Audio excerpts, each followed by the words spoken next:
Thank you for staying with us. And now we switch to the matter that bites everyone where it hurts. Alera is not, she's trying to hold herself in. Yeah, minimum wage. That conversation started some time back and eventually was signed. The leadership of organized labor in Nigeria, comprising the Nigeria Labour Congress and the Trade Union Congress, given the federal government 2 weeks to implement the new minimum wage of 30,000 naira or risk a nationwide industrial action. Labour leaders accuse the government negotiating team of complacency. They demand a negotiation meeting before October 16, as they say they can no longer guarantee industrial harmony after that deadline. This matter of the minimum wage, Alera, it's been on and on and on, and then just before the elections it was signed and everybody was like, finally. But now... But they're not paying even though they signed it off. Okay, hold on. And then we're getting threats from government. If we have to pay 30,000, we have to fire people. But they signed up on it before they Okay, sorry. Oh, hold on. So help us understand and discuss this whole matter. We have Remi Dairo, President, Institute of Productivity and Business Innovation Management. Thank you for joining us. Pleasure. Also here is a financial development expert, Ayodeji Onibogi. Thank you for joining us. It's my pleasure being here. Let me start with you, Mr. Onibogi. That, the conversation that led to the final signing of the minimum wage, what do you think of that culminated in the law, the new minimum wage, and now this fallout? This is a country whereby we love, if there is a word called staccatoism, we go one way, we go the other way. What has been signed into law is firm. What has been signed by the president, not by Ayo, he has been signed into law. So we need to, either we need to go and borrow money, beg for, because the truth is, let's look at this. The people that run the economy are the workers. When I say the workers, if you look at where does Nigeria make money from, we make it from our ministries.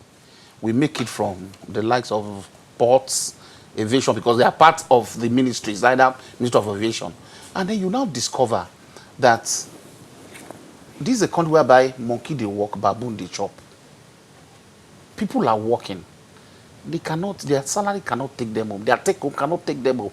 And there are people that they will sit down for mere few hours in a day, and a few days in a month, and they will take billions of naira. It's not fair. So I believe the 30,000 per head as a minimum is even too is ridiculous. Because what 30,000 naira in dollars? So let's call a spade a spade. I believe we need to get a way to fund that. Okay. Labour was invited for this conversation. A member of the Trade Union Congress, we're still expecting him to come in. Mr. Dairo, in terms of productivity and business management, do you think that figure was a way to go? Especially also when we have these conversations that have gone on and on and on about cutting the cost of governance. So globally, if you have to look at, because we are operating in the global world now. If you have to look at what other countries are doing in their minimum wage, Nigeria is far, away from that. In the US, at least the minimum is in a month is 1,100. In the UK, bringing it back to dollar now, it's going to be 1,900 minimum in dollars, right? Then in Canada, it's 1,700 minimum. That is for the cleaners. What's the minimum wage is for the cleaners, the security, and the if guards. you convert 1,000, that's about 350,000. And in Nigeria, it is $83 in a month, which is $4 in a day. That is. I don't want to say something else on the. I mean, it's bad, comparing, because you can't say no. We are in Nigeria. Leave it out. No, we are in the world. We are competing. We can say the cost of living is lower here. So no, because things are really changing, and we are part of the world. So if you are talking about development, talking about comparing ourselves, we are doing well. We have to look at the global scale of things. So back home now, for an average worker, that is not even enough. So let's say that if you break that down in naira, 30,000 in 24 in 20 thereabout days, you know how much that's be in a day. That is not good enough. But there are questions that there are things that the government are also talking about. They're talking about the money we have now. Can we use all that to pay? Just like I said, it's law. You have to pay. Now the government is saying we have been borrowing and borrowing to do stuff. How do we need, just like you said, do we need to go and borrow to pay?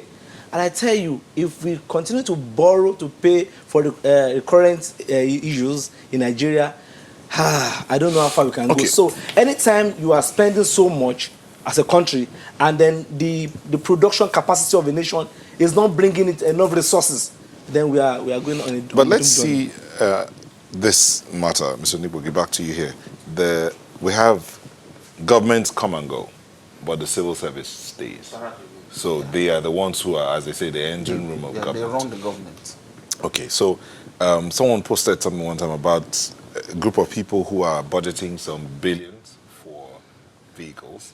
And the person said the university system is getting just about 6-point-something billion for a whole year. Meanwhile, these guys are using this for money. So if we want to swing this and reduce the cost of governance without retrenching anybody, since the federal government is saying they might need to retrench to do this payment, can that be done? Do we need to go back to the laws again? Let's get back to the roots. Why did you employ those we don't need? What they are telling you, for you to say you want to retrench or sack some people, that means you have more than enough. That's what it means. What led to this? When you were recruiting, do they put into perspective the functionality of people? That's one. Two, yes, you employ them. It is better you manage them till a particular year before you tell them to say you have opportunity to go willingly. It's even better that way. Probably after a while they can now announce, if you are ready to leave, this will be a stipend for you. Because if you look at it this way, they've been employed. And there's a labor law. You cannot just fire them. Because if you fire them, then there will be various court cases. That's one. Two, the way it is, if we need to borrow, let's borrow. I said something while we were on the air. In 2018, one of the senators, Shehu Sani, made some revelations. And from the revelation, if a senator gets about 13.5 million by the side, apart from their normal allowance of about 700,000, that goes about 14.5 million every month. 14.5 million, if you divide it by just 30,000 or 50,000, that means they can cater for over 450 people. That means for each senator, part of what it takes home every month, that can give the minimum wage to 450 people in his community. Let's start from there. Because the truth is, it is a country whereby we spend a lot of money on few people. And we spend, in short, fraction of nothing on a lot of people. But one of the senators is also suggesting that the numbers should reduce. So one senator per state instead of 3, and then three. But the ones that we have now, you cannot say they should go home. So if you want to do that, that will be in the next dispensation. And that is if they have agreed and there is a law that binds it. Because the constitution will have to it's a constitution. Can they look at their own remuneration, allowances and all of that and adjust the law so that the Revenue Allocation and Mobilization Commission can also bring it down? Yeah. Do you think they can do that? You know something, let's get it right. With all sense of, with due respect to everybody, we have a senator in this country that was always telling us about you've gotten this, you've gotten that, and this is this. And I discovered that the same senator never for one day returned his own 85 million of 13.5 million they were giving them every month. So that means people are not really sincere in this country. There's a senator that we all know that will tell you that this and this is what, something is rubbish, something is jargon. But the month salary they have been paying him, he never for one day returned it. So this is a country whereby if you tell the senators to please approve or to make the law that they should read their salary, they will not. And if they can, let them try it. I know they will not, if they are hearing me. So this is a country we all with know monarchs. that is not the place to start because they're not going to They are do not it. going to do that. But even if government decides to sack people, or They should not retrench, sack. or whatever the word is that they want to use, they have to pay them off. It will be I think humongous. that there are other And some of issues. them they have to pay for the rest of their lives. Yes. So either way, Without we sacking. are in a tight Without corner. sacking, there are ghost workers. I don't There are believe people- that, sir. yeah, there do are- you know why? Because of the TSA, there are no. If there are, if there will Some be ghost state workers. governments have done that, and they've discovered in Kogi that over 3,000 ghost workers were discovered. That's before TSA. Once there is TSA, So you cannot get these I ghost think workers. we need to go deeper and say, okay, how many people are really working? So if you reduce, if you can have the actual number, if the labor can work on that, and say, okay, we have come with the list. This is people that are working, that are really human beings. Then the government can say, okay, now let's just suppose and look at how much we can pay for this. Now, if you sack, it's not also good for the economy, because we're going to have more unemployed people that will join that that gap of unemployed people already in the gap. So what we need to do is to say, what can we do what we have? We need to increase our production capacity. Revenue must go up. We are spending so much. When you say production capacity, revenue must go up. Is it taxes? So different. How do we improve the production capacity so that this minimum wage thing can? Because someone's tweeting here, says 30,000 naira minimum is not the problem. It's a consequential adjustment that the problem. Labour should understand time and season. Public servants' pay was frozen for almost 10 years in UK because of austerity. So how do we improve revenue without taxing the same people who are Who not doesn't even getting the have it? minimum wage? Okay, so number one is to say, what exactly do this country have? This country does not have a direction apart from oil. We are just having lip stock on, okay, outside oil now they're moving to tax, and which is taxing the people that don't even have enough. So we need to come and examine this country and say, what are the things each state has? Now, we're not even talking about states paying. This is federal government. Do the state have the capacity to even pay? Do you know that last time it was the federal government that gave the state, that borrowed them money to be able to pay? That was the last crisis, the bailout. I'm not sure they've already even returned the money back. That were issued here and there. Now, 30,000. How many states have the capacity to do that? Remy, let me just digress a little bit. Okay. You're talking about the states not being able to pay. For years now, we have been screaming about very soon there will no longer be money in Abuja to share. The states have to wake up and make their own money somehow. What signs have you seen in any of the states, apart from The sharing. What signs have you seen that they're making efforts to actually generate funds? Increase their IGR? I get you. Nigeria is so blessed. Every state has something. But you know what? Because of the sharing formula in Abuja, everybody abandon what they have. They run to Abuja every month to go and share.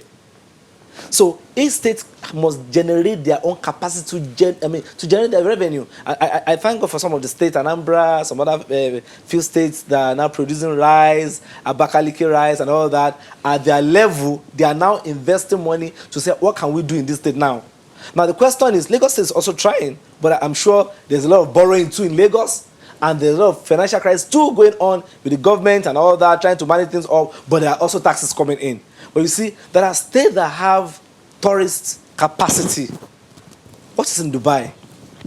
It's just a concept of an idea that, okay, if people come in here, they must spend at least $15,000 or $15. I don't know how that is in the vision. So what can we do that will bring people in here? Then they started to, bring in money. Now, they borrowed money too. Dubai also borrowed money. US borrowed money. I checked last night. China, government also borrowed money. But when they borrow money, they put it where it will yield more money for them to pay back their debt, and then to take care of their people, and then make sure that other people from another country come to them, borrow money, or drop money or somehow, so they can attract that global fund. But Nigeria, we keep borrowing. We have over 24 trillion naira borrowed by now. Just like I said, if you have to go and borrow more to pay, salary, then maybe we'll be looking at 30 trillion. Wouldn't it be madness? To be borrowing to eat. That is it. So what are we generating? So the productivity of an average Nigerian is dead. I'm using the word dead because you want to be productive, you want to start a business, the level of working in Nigeria, you know how hard it is to even make any. Then you're also working. There's no fuel. You're your own local government. You have to prepare. Your own road. You have to your own water. Your own everything. Power. So to be productive in Nigeria is hard. It can be very crazy. Now I did a course in one of the universities, federal universities here in Nigeria. I was trying to do a program there. Then they took light, they took power, and then the lecturer said, "You better bring out your phone and then use the touch. On your phone." And then we were writing as if it was a normal thing. In Nigeria, we can adapt, and then we are writing exam in that kind of. Because they don't mind them, they will soon bring it. Is that a life? And that was a high level. It was not a first degree. Mr. Nugboyi, So you can understand what I'm talking is the adaptability of Nigerians a problem? The fact that Nigerians tend to adapt to any situation, is that a problem? Sometimes when we talk as Nigerians, I look at it that I pity this country. And I will tell you why. When it favors us, we talk as if, when it favors us, we compare ourselves to America. When we want to do anything, we say, this is the latest car in America, we have it. But the latest discipline in America, when I say do we as a people, at the federal level, at the state level, at local level, at personal level, do we imbibe it? I tell you, if you get to the train station at 5:30, if there is a train that's supposed to pass a particular route in England, the train must, it's not that it will come, must come. But in Nigeria, we all have one attitude. And when I say we, including myself, don't worry. Because of what? There is no consequence management. And that's what's leading us to where we are. I still tell you, this is a country whereby even at federal level, state level, they are supposed to start the program for 10. By 11, they are still waiting for the dignitary. Because of what? We have been, from when we were childhood, to imbibe what I call rubbish. In advanced country, if you are supposed to drive a train, if you need to go and sleep at the train station, you will sleep there. Because you know the meaning of not getting to the train station at the right time to pick the train and pick people. That's what they call the ripple effect. Once this is not done, this will never be done. And that will never be done. And let's look at the consequence management. The problem in this country, we have been saying something about productivity. What is productivity? Do I even know why I was employed? A lot of people that goes to yes, I point to you, a lot of people that are employed at the ministries, they don't know why they are employed. They were just employed because they were a member of PDP. When they got there, their brother was the PDP governor, he brought them there. So you cannot sack them now because they are now in level 14. But mind you, let's look at it. I've gone to work today. What was my input? One, I've gone to work today. Assuming I'm the MD, the owner of this company, do I justify to be paid? I'm very sure that a lot of people, when they ask those questions, they cannot answer it.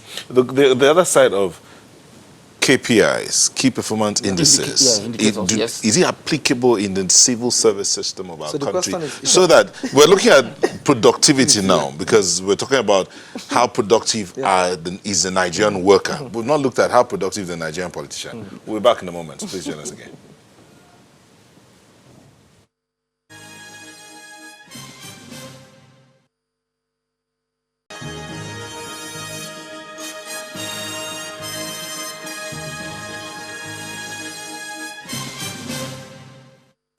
Welcome. We're talking about the minimum wage debate. Labour is threatening a nationwide industrial action unless there is negotiation by October the 16th. The effectiveness of all of this is what we're looking at here, gentlemen. So that question we asked about KPIs. In our civil service, are they KPIs? I mean, I've never been a civil servant, so I wouldn't know. But I do know that in the private, sector, you have key performance indices. There are things you must deliver on a daily basis, and you deliver them at a certain time. There's an appraisal that goes on to know whether you delivered on your targets. And the target's not like you're going to bring in capital. No, the things you're supposed to do in the office. Do these things apply in the civil service? Yeah, on paper, maybe in theory, you see that there's a KPI, you need to do this, you need to do. But ask question. The question is, Do they even know what they need to do? Is there a clear picture of what to be done in the month? So they write a proposal for the budget for their for their ministry of Prostata to get their part of the budget, and everybody's waiting. We're not doing anything because I have done a lot of stuff with this. We're not doing anything. The budget has not come. That means all KPI dead until our budget is approved, so to say. Then the budget is here. What do we do? This money must not go. This money must quickly go. We must spend we it. must spend it, might as well. Before the end of the year. It must not go back to the government. Yeah. So the KPI starts from when the money lands. And sometimes when you ask an average civil servant, say, okay, when you come in the morning, I've been to Abuja, Secretariat, I've been to Lagos, I don't want to mention other places I've been. And when you get in there, they tell you, we just resumed, just 9 o'clock, 10. They have tea. And by that time, they're already warming up. So by 1 o'clock, 1 o'clock, there's work there. They say, okay, there's break. Oh, quickly come now. Let's attend to you. So by 2 o'clock thereabout, 1:30, 2 o'clock, we are going for break. And that break is 1 hour, somehow, or 45 minutes. Now, technically or on paper, it might not be like that. But in the practical sense, 1 hour. Then by the time they come back, that's what we need to do. 4 o'clock, we need to get the bus.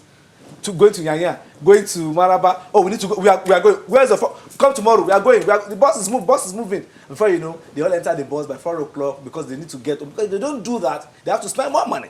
And before you know, where's the KPI? KPI what? Because in private sector, if you need to stay there till 9, you stay and get the work done. So in the public sector, these are the issues. Are we really productive in the public sector? So these are the issues I wanted to ask the labor. You know what the word labor means? Labor means, for women, where you are laboring. Now, in the actual word of labor, is the labor really laboring, so to say? And that is, you're going through pain.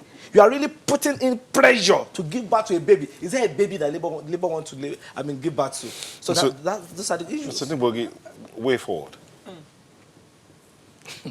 Well, for this, we'll still say let's appeal to labor, because as a country, I would not want the country to be shut down, because we're going to waste a lot of money and lose revenue if the country is shut down come 16th. But what I will say is, let the government be fair to the citizens and let them be fair to their workers. Because I said something, the monkey cannot be walking and let the baboon be eating. They have worked, at least they are still under the employment, so they need to be paid.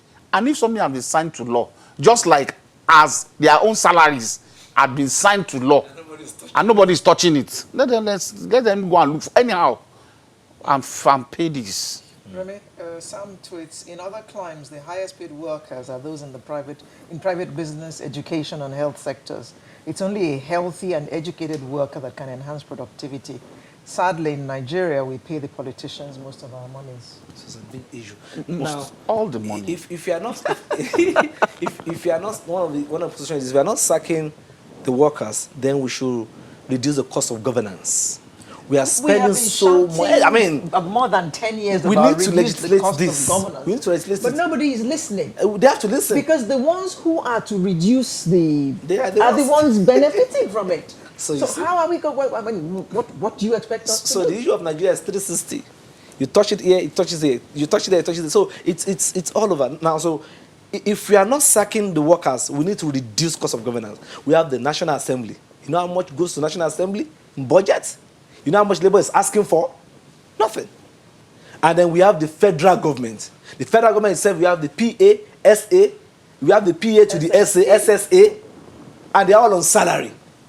We have a community funding or projects, and all this money doesn't go to any community or any project. Probably when you go to their state, you see one mushroom bridge in billion or borehole. Talking about water in 2019, talking about light 2019. I was walking somewhere around yesterday, and the children said, "Up NEPA." I said, "Up NEPA." Do you know what NEPA is? There's no even no more NEPA. They was shouting up NEPA that I shouted when I was young. Mr. Nigbogi, at this time, yes. Nicholas Duru says, of what importance can the contributory pension fund, the current VAT collected, the SWF and foreign reserve be to the financial stability of the country if properly deployed? Is there any way this pension funds can help? Yes, they can help. But this is not the first time that at least the PFA, PFCs, they've been around for over almost 15, 16 years now. But we are still in the same country when someone by the name Meina embezzled or squandered money. Are people really... Allegedly. Alleged. Wait. Are people really confident about all these He's funds? recently been arrested again. You understand? Are people really confident about these funds? No. And the truth is, by the constitution, the act that created the PFAs, they have funds, they have percentages of what they can use the funds to do. Because the people that have contributed these funds, when they need the money, they must be in liquid form. There's a percentage that must be in liquid. So when they need, they must be paid. There's a percentage that you can go to projects, that can go into bonds, that can go into various investment opportunity.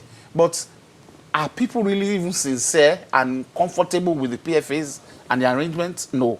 Then what are the other things they mentioned? You will discover that as a people, the people are losing interest in a lot of things that you will see them to be very good, but because it has been some people, they've taken advantage of those things. Taxes, I mean, there was a time, you were the one that told the story of the Okada man that was asking for where he can go and pay his tax. That's right. People, In Lagos State, when DRF was governor. Let's look at it this way.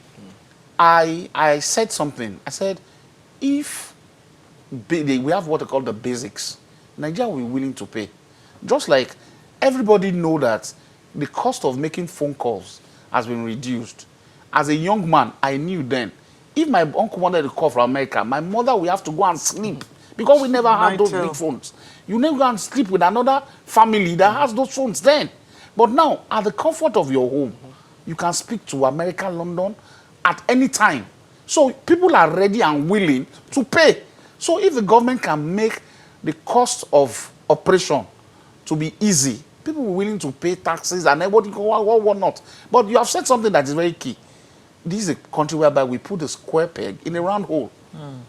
We don't do what is just at the right time. Okay. We collect money and do it. My final word is the government must know that if they are spending much more on capital project and they forget the people that will use the capital, then there's a problem. You build the bridges, you build the roads, and then the human beings are tired, they are hungry, and they are dying. What are we building for? So there must be balance between the current and the capital project. Then that people must be first. So the productivity of the people that now generate to the national productivity that we talk about is very key. Thank you very much. Remi Dairo is the President, Institute of Productivity and Business Innovation Management, and Ayodeji Onigbogi, who is a financial development expert. Thank you, gentlemen.